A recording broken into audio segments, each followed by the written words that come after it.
দিয়েছি তো রক্ত, রক্তের বন্যায়। বাংলা ব্লকের চতুর্থ দিনে বাধা ও পুলিশি হামলার বিচারের দাবিতে রাজধানীর শাহবাগে বিক্ষোভ করেছেন কোটা সংস্কারের দাবিতে থাকা আন্দোলনকারীরা। 12 জুলাই বিকালে ঢাকা বিশ্ববিদ্যালয় চত্বর থেকে একটি বিক্ষোভ মিছিল ক্যাম্পাস ঘুরে টিএসসি হয়ে শাহবাগে এসে জড়ো হয়। সেখানে বিকেল 5:30 থেকে প্রায় 1 ঘন্টা সমাবেশ করেন কোটা বিরোধী আন্দোলনকারীরা।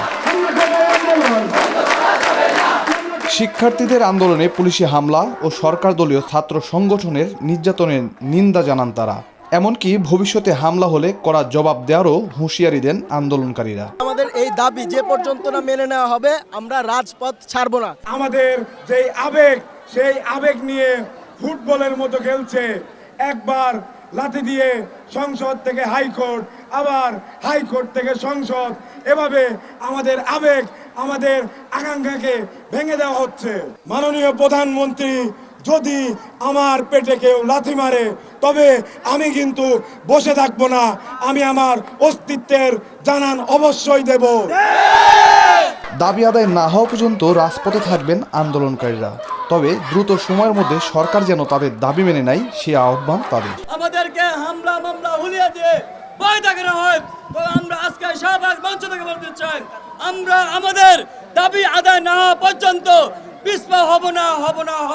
আমরা যদি 12 দিন পর্যন্ত রাস্তায় থাকতে পারি, আরো 22 দিন আমরা থাকতে পারবো, এটা তো বোঝাই যাচ্ছে।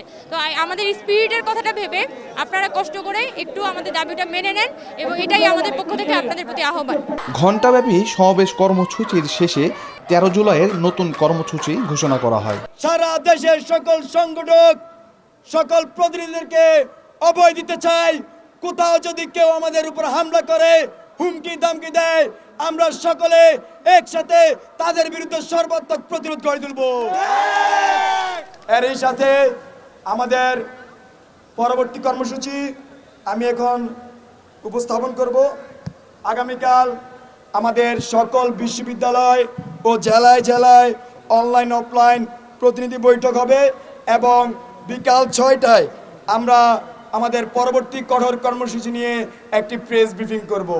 এদিকে 12 জুলাই বিকালে ঢাকাস্থ জুম শিক্ষার্থীবৃন্দের ব্যানারে ঢাকা বিশ্ববিদ্যালয়ে রাজু ভাস্কর্যের সামনে সংখ্যালঘু জাতিসত্তাদের জন্য নির্ধারিত 5% কোটা পুনর্বহালের দাবি জানানো হয়। মেইন স্ট্রিমে যারা আছে এবং আমরা যারা হিল ট্র্যাক্স থেকে আছি তাদের কিন্তু যে সক্ষমতা এটা কিন্তু সেম না। আমাদের একটাই দাবি আমাদের হচ্ছে যে প্রথম এবং দ্বিতীয় শ্রেণীতে যে সরকারি চাকরিগুলো রয়েছে তার মধ্যে 5%-এর কোটা ব্যবস্থা আগে যে চালু ছিল 2018 সাল পর্যন্ত, সেই দাবিটাই হচ্ছে আমরা চাচ্ছি যে এই 5% কোটা হচ্ছে বহাল থাকুক। এদিকে গত 1 জুলাই থেকে কোটা সংস্কারের দাবিতে টানা আন্দোলন করে আসছেন শিক্ষার্থীরা। শুরুতে 2018 সালের কোটা বাতিলের পরিপত্র পুনর্বহাল সহ 4 দফা দাবিকে সামনে রেখে শুরু হয়েছিল আন্দোলন। তবে 7 জুলাই থেকে তা 1 দফা আন্দোলনে রূপ নেয়। সরকারি চাকরিতে সব গ্রেডে অযৌক্তিক ও বৈষম্যমূলক কোটা বাতিল করে সংবিধানে উল্লেখিত অনগ্রসর গোষ্ঠীর জন্য কোটাকে ন্যূনতম মাত্রায় এনে সংসদে আইন পাশ করা, এর সঙ্গে সব গ্রেডে সর্বোচ্চ 5% কোটা রাখার 1 দফা দাবিতে আন্দোলন করে আসছেন শিক্ষার্থীরা।